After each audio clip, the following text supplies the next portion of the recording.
Mga kapatid, ang homilya po sa araw ng linggo pong ito ay hango po sa babasahin kong ito. Mateo, Kapitulo 25, versikulo 14 hanggang 30. Taninhaga tungkol sa tatlong alipin. Ang paghahari ng Diyos ay maitutulad sa isang taong maglalakbay, kaya't tinawag niya ang kanyang mga tauhan at ipinagkatiwala sa kanila ang kanyang ari-arian. Binigyan niya ng salaping ginto ang bawat isa ayon sa kanilang kakayahan. Binigyan niya ang isa ng 5,000 salaping ginto, ang isa na may 2,000 salaping ginto, at ang isa pa ay 1,000 salaping ginto. Pagkatapos nito, siya'y umalis. Kumilos agad ang tumanggap ng 5,000 salaping ginto at ipinangalakal iyon. Kumita siya ng 5,000 salaping ginto. Gayon din naman ang tumanggap ng 2,000 salaping ginto ay kumita pa ng 2,000 salaping ginto. Ngunit ang tumanggap ng 1,000 salaping ginto ay humukay sa lupa at itinago ang salaping ginto ng kanyang Panginoon. Pagkaraan ng mahabang panahon, bumalik ang Panginoon ng mga tauhang iyon at sila'y pinag-ulat. Lumapit ang tumanggap ng 5,000 salaping ginto at sinabi, "Panginoon, ito po ang 5,000 salaping ginto na iniwan niyo sa akin. Heto naman po ang 5,000 salaping ginto na tinubo nito."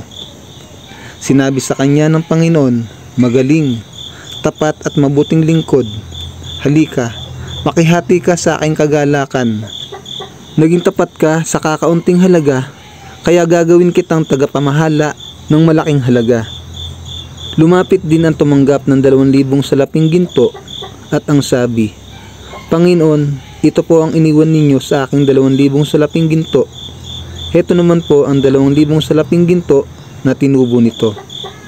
Sinabi ng kanyang Panginoon, "Magaling, tapat at mabuting lingkod. Naging tapat ka sa kaunting halaga, kaya't pamamahalain kita sa malaking halaga. Makihati ka sa aking kagalakan."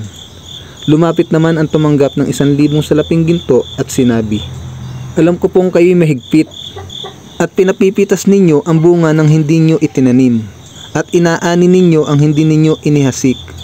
Natakot po ako, kaya't ibinaon ko sa lupa ang inyong salaping ginto. Heto na po ang salaping iniwan ninyo sa akin." Sumagot ang kanyang Panginoon, "Masama at tamad na lingkod. Alam mo palang pinipitas ko ang bunga ng hindi ko tanim at inaani ang hindi ko inihasik. Bakit hindi mo na lamang inilagay sa bangko ang aking salapi? Kahit paano'y may tinubo sana ito. Kunin ninyo sa kanya ang 1,000 salaping ginto at ibigay sa may 10,000 salaping ginto, sapagkat ang mayroon ay bibigyan pa at mananagana. Ngunit ang wala, kahit ang kakaunting nasa kanya ay kukunin pa. Itapon ninyo sa kadiliman sa labas ang walang silbing taong iyan. Dooy mananangis siya at magngangalit ang kanyang mga ngipin." Ang mabuting balita ng Panginoon. Pinupuri ka namin, Panginoong Hesukristo.